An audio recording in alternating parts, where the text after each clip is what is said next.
Bonjour, bon fidèles internautes. Bienvenue avec nous aujourd'hui à la librairie Café des Orgues, Paris 19e, situé 4 impasse de Joinville. Et pour aujourd'hui, je vais recevoir pour vous Marie-Louise Diouf-Sall, écrivaine, poétesse, auteure de l'ouvrage L'autre genre, publié chez l'Harmattan, ainsi que du recueil de poésie Asphalte, publié aux éditions Phoenix. Bonjour Marie-Louise. Bonjour Franck. Alors, pourquoi est-ce que dans ta poésie, tu as voulu y mêler l'humour et la dérision, alors qu'en général, la poésie est un genre littéraire qui se veut sérieux?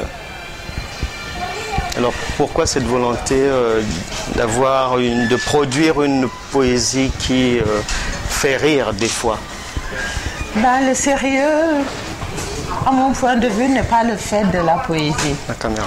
La poésie est sérieuse parce qu'elle justement veut toucher le lecteur et avoir une résonance qui s'amplifie autour de l'écrit. Ouais. Donc, elle est sérieuse parce qu'elle aborde plusieurs sujets. Elle peut aborder plusieurs sujets. L'engagement politique, la moralité, la pédagogie, l'enseignement, etc. Ce sont des thèmes, disons, sérieux peut-être comme vous l'entendez. Mais dans son expression même, si elle est poésie, elle doit agir par image. Et l'image n'est pas en tant que telle quelque chose de sérieux. C'est quelque chose qui ouvre une perspective d'imagination. Elle a trait à l'imaginaire, la poésie. Ce n'est pas le sérieux qui est son objet, c'est d'abord l'imaginaire. Et donc, elle veut éveiller des émotions, partager des sentiments, bien sûr, voilà, et conduire le lecteur qu'elle fait complice de son écriture et de son expression, conduire donc le lecteur vers un horizon plus vaste qu'il s'ouvre lui-même à partir de ce qu'il reçoit dans le texte. D'accord. Voilà. Tu as donc publié L'autre genre chez l'Harmattan et puis Asphalte. Asphalte chez Phoenix. Asphalte renvoie à un chemin, une route. Alors, qu'est-ce que tu as voulu justement, Asphalte, faire comprendre par Asphalte, ce titre-là? J'ai choisi Asphalte et non pas, par exemple, sentier ou voie ou cheminement. Asphalte parce que c'est quelque chose d'assez dur. D'accord. Oui, c'est dur. Et donc je me situe dans la ville. La ville qui est un univers assez semblable à une jungle, un univers dur où se mènent des combats de survie. De survie. Et donc, c'est un cheminement à travers la ville où on fait des rencontres, où on rencontre des images, où on rencontre des gens, des personnes, où on rencontre des détresses, où on rencontre des joies, où on rencontre des gens qui extérieurement prétendent être quelque chose qu'ils affichent et qui peut-être ne le sont pas puisqu'ils cherchent tellement à l'afficher. D'accord. Et aussi, c'est un cheminement à travers ces rencontres et à travers ces détours, un cheminement vers soi-même. D'accord. En tant vers que soi-même, vers l'au-delà de la rencontre, vers un dépassement d'étape. D'accord. Vers une sorte de spiritualité parce qu'on ne s'arrête pas à une rencontre, on ne s'arrête pas à une station, on ne s'arrête pas à une vérité, on ne s'arrête pas à une certitude. D'accord.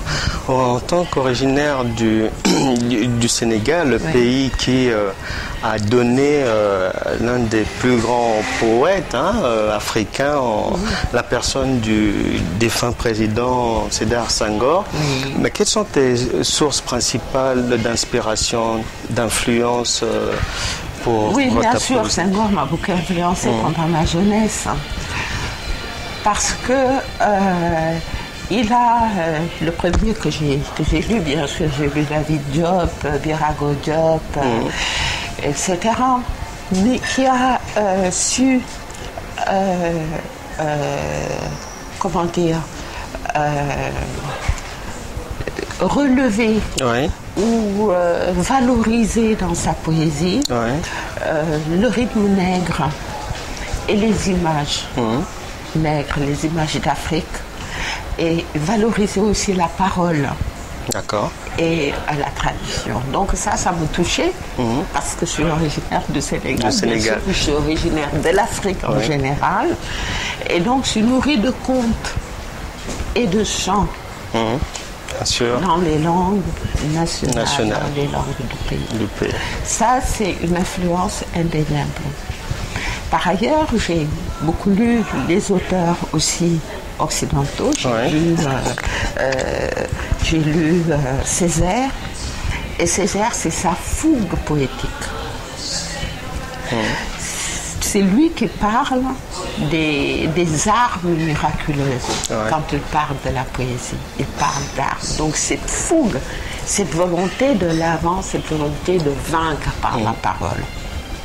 Voilà. D'accord. Et par ailleurs, j'ai été influencée par Lautréamont, poète du 19e siècle, par sa poésie de la prose, qui a mis la prose en poésie. C'est surtout ça qui m'a... D'accord. Et cette volonté d'aller chercher le fond des choses et qui ne l'atteint pas. Il ne l'atteint pas. D'accord. Donc de toujours aller aussi au-delà de ce qu'on peut espérer atteindre. Pas évident quand même d'être poétesse dans un milieu d'écrivains, d'hommes aussi illustres par leurs œuvres. Mais est-ce que ton propre parcours professionnel te prédestinait à la poésie? Bien sûr, c'est de formation philosophique. D'accord. Donc j'ai étudié la philosophie à la Sorbonne et en Allemagne. D'accord. Et j'ai une formation en sociologie, en psychologie et une formation en art. Donc c'est un ensemble tout à fait le moule. Ah oui, c'est le moule qui fait de quelqu'un un littéraire, au plus un poète. Et en plus, j'ai commencé à écrire très tôt, à l'âge d'adolescence. Comme beaucoup de jeunes d'ailleurs, qui ont la volonté de s'exprimer. Et c'est d'ailleurs intéressant comme question. Pourquoi on commence la poésie à l'âge d'adolescence? Exactement. Vous voyez? Et bon, donc bien sûr, ces écrits sont oubliés ou alors déchirés ou je ne sais pas garder du tout. Et quand mes parents les voyaient, j'étais tellement furieuse que je les déchirais et je les jetais tout de suite parce que c'était mon monde secret et je ne voulais pas qu'on y touche. Donc plus tard, je suis venue à la poésie justement parce que je suis revenue à la poésie parce que j'ai travaillé aussi, j'ai enseigné à l'université de Dakar, la philosophie, et j'ai travaillé aux Nations Unies. D'accord. Et ça, c'était un tout autre monde que le monde littéraire. Bien sûr. Voilà. Aux Nations Unies à Dakar ou à Nations Unies à Dakar et à New York. Et à New York, ok, d'accord. Comme consultante. D'accord. Et quelles sont les thématiques principales que tu traites dans ta poésie? L'histoire d'une vie, l'histoire des vies.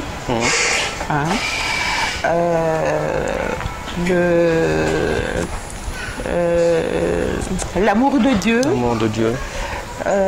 L'amour du prochain. L'amour du prochain aussi, bien sûr. Et elle se lit encore aujourd'hui, la poésie? Ben, la poésie se lit. C'est Toujours? pareil, Oui. ce que je disais à un de mes amis à Dakar, qui me disait d'envoyer mes livres là-bas. J'ai dit, bon, je veux bien, mais vous allez perdre. Il me dit, non, contrairement à ce que tu crois, Oui. on lit la On poésie lit la poésie en Afrique. Ah, Bon. heureusement. Bon, heureusement. Bon, ce qu'il y a de dommage, c'est que certaines maisons d'édition ont fermé. Enfermé, oui. Bon, mais il y en a qui essaient quand même, d'ouvrir. Ils en sont au stade du démarrage, de l'exploration des conditions de possibilité, des études. Donc il y en a qui sont sur l'asphalte, on peut dire. Il y en a qui sont sur l'asphalte. Qui sont sur l'asphalte. Voilà, exactement. C'est dur. C'est dur, mais bon, le chemin est faisable, quoi. Et as-tu rencontré des difficultés pour écrire Asphalte, bon, pour le publier? Pour l'écrire, j'ai eu beaucoup de difficultés. Enfin, si je l'ai écrit dans un état un peu second. Disons parce que c'est très imagé et j'ai voulu écrire par mots. Par mots, d'accord. J'insiste beaucoup sur le mot. Quelquefois, le vers est un seul mot. C'est pour qu'on s'arrête un peu sur le mot et essayer de savoir comment il est venu, ce mot, par le mot qui le précède ou le vers qui le précède, et où il va, ou quel est son contenu par le mot qui le suit. D'accord. C'est cet amour du mot et cette volonté aussi de me centrer sur le mot me vient aussi de l'écriture soufie. Vous savez, le soufisme, c'est un schéma, c'est un cheminement vers la spiritualité. Et c'est vers Dieu. Et un dépassement de soi-même. C'est une rencontre avec les autres, une intégration et une volonté d'inclure l'autre pour se connaître et aussi pour se dépasser. Ah, c'est ça, c'est pour un monde meilleur, ça? Bien sûr, c'est pour un monde meilleur. Le soufisme est une tolérance de l'autre. Une tolérance en général formidable qui m'a beaucoup séduite. Et bon, si on revient au mot, donc c'est la méditation sur le mot. Qu'est-ce que le mot nous dit en entier, en tant que tel? Je ne me rappelle plus la question d'origine. La question d'origine, c'était les difficultés ou non pour publier Asphalte. Ah oui. Parce que la poésie, on l'a dit, n'est pas lue par tout le monde. Oui. Et donc la publication aussi. C'est pour the happy few, comme dirait l'autre. Oui. C'est toujours comme ça, les happy few. Bon, et ces happy few-là ont justement l'imagination, la volonté et l'énergie que j'espère leur inculquer à travers mes textes pour en parler. Comme vous faites, et pour le diffuser. Et pour essayer de changer quelque chose dans les relations humaines. Parce qu'on ne change rien au monde tant qu'on ne change pas quelque chose en soi. Et qu'on ne va pas vers l'autre. Ah, c'est bien dit ça. Et après l'autre genre et Asphalte, on s'attendrait à quel... est-ce qu'il y a un ouvrage en vue? Il y a un ouvrage en vue. Ça sera de la poésie, du roman cette fois-ci ou C'est un roman où il y a beaucoup de poésie. Ah, c'est un roman. Un roman avec beaucoup de poésie. D'accord. L'autre genre, les gens peuvent se le procurer chez l'Harmattan. Chez l'Harmattan. Et Phoenix. Phoenix, il y a Par contre, quelques l'asphalte. exemplaires à la bibliothèque, à la librairie de l'Harmattan, D'accord. présence africaine. D'accord. Et ça se vend sur le net, sur Amazon. D'accord. D'accord. Donc les gens peuvent facilement Si se vous le allez sur procurer. Amazon, vous avez le curriculum de l'auteur. D'accord. Vous avez l'auteur qui m'a préfacé, D'accord. Bachir. Ok. Et vous avez aussi le livre présenté avec tout ce que vous voulez. Toutes les précisions. les aussi. précisions. Voilà. Ben, merci bien, Marie-Louise, d'être venue jusqu'à nous. Et je rappelle que tu as écrit donc L'autre genre, publié aux éditions L'Harmattan, et puis Asphalte, publié chez Phoenix. Et puis on a parlé donc de tes deux ouvrages et puis de ta poésie. Et je te remercie Et de bien. mon roman futur. Et de ton futur aussi, qui est une symbiose de poésie et de romans. Et de romans. Voilà. Merci bien et à bientôt. À bientôt, c'est moi qui te remercie. Un dernier mot Franck. peut-être à l'attention des femmes qui hésitent à écrire peut-être ou qui ont peur de Oui, se je lancer suis dans la étonnée poésie. que tu ne m'aies pas posé Peut-être. une question sur les femmes, parce qu'il y a un poème qui Mais c'est s'appelle fait, c'est Gynécée. C'est fait, on est maintenant dans les femmes là, donc que peux-tu l'autre dire, genre, que peux-tu ah bon. dire à l'attention des femmes qui hésitent encore ou qui ont peur ou qui ne savent pas comment se lancer ou qui ne savent pas comment Ben, il faut extérioriser leurs idées. Qu'elles se jettent à l'eau et qu'elles écrivent. Il y en a déjà quelques-unes qui écrivent et qui ont des noms bien, comment dire, Connus déjà. connus. Ils Et bon, Que les autres n'ont qu'à on ne suivre. les connaît pas. Suffisamment. Parce que justement, ce sont des femmes écrivains ou écrivaines. D'accord. Il faut essayer justement de les rechercher. Et c'est comme ça qu'on encourage aussi l'écriture féminine. D'accord. On connaît Mariam Abba, sa fameuse lettre. Elles sont connues. Oui, elles sont connues. Mais il y en a d'autres derrière aussi. Il y a Aminata Saoufal, enfin, pour parler du Sénégal. Bien sûr. Il y a cette Camerounaise qui vient de gagner Léonora. un prix. Bon, vous voyez, Il y en a, donc, il y en a il y quelques-unes. en a, et c'est une jeune femme de notre époque, Bien sûr. actuelle, qui écrit et qui a quelque chose à dire. Donc un encouragement aux femmes et Voilà, puis et il qu'elles faut continuent surtout à écrire. passer sur le net les femmes, ce qu'elles ont à dire et ce qu'elles ont fait. Voilà. Mais merci bien Marie-Louise et puis on salue, on profite pour saluer tous ceux qui sont du côté de Dakar, la Médina. Bonjour à vous et puis on encourage aussi tous ceux qui sont dans les milieux littéraires, à Dakar là-bas, et puis à Saint-Louis aussi. Et puis il y a vraiment d'illustres auteurs qui sont sur cette terre, comme les Boubacar, Boris Diop, que nous saluons aussi au passage. Merci pour ta venue.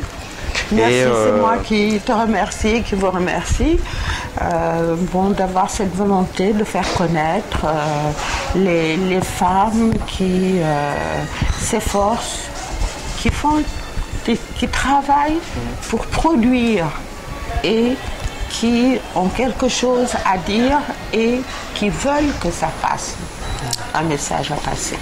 Donc, donnez-leur un mégaphone ou Oui, un mégaphone, pour qu'elle puisse s'exprimer et qu'elle puisse être audible, surtout. Merci bien Marie-Louise et je te dis à bientôt. À bientôt Franck. Émile, merci. Merci à vous. De rien. Chers amis, donc nous tendons vers la fin de notre rendez-vous d'aujourd'hui qui a eu lieu à la librairie Café des Orgues à Paris 19e. En ce qui concerne les publications, sachez que notre ami Bertrand Nguyen Matoko a publié ce merveilleux recueil de poèmes intitulé L'identité et la raison d'être, publié aux éditions Publibook, ouvrage de Bertrand Nguyen Matoko. Et à savoir aussi qu'il y a ce merveilleux, cette merveilleuse bande dessinée, en fait, Malamine, un Africain à Paris, de Christophe Edimo et Simon Mbumbo, publiée aux éditions Les Enfants Rugissent. Merveilleuse BD que vous pouvez vous procurer. Voilà pour les conseils de lecture de la semaine. Sinon, il me reste à vous dire que la librairie Café des Orgues est disposée à vous recevoir pour vous orienter dans vos achats de lecture et qu'elle organise souvent des concerts, des dédicaces, des événements culturels et vous pouvez vous rapprocher de celle-ci qui est ouverte du mardi au dimanche de 8h30 à 21h30. Merci bien, nous étions donc dans cette librairie Café des Orgues à la station de métro Crimée, Paris 19e et je vous souhaite de passer une excellente journée. Portez-vous bien. C'était Livre Hebdo de Marie-Louise Diouf Salles.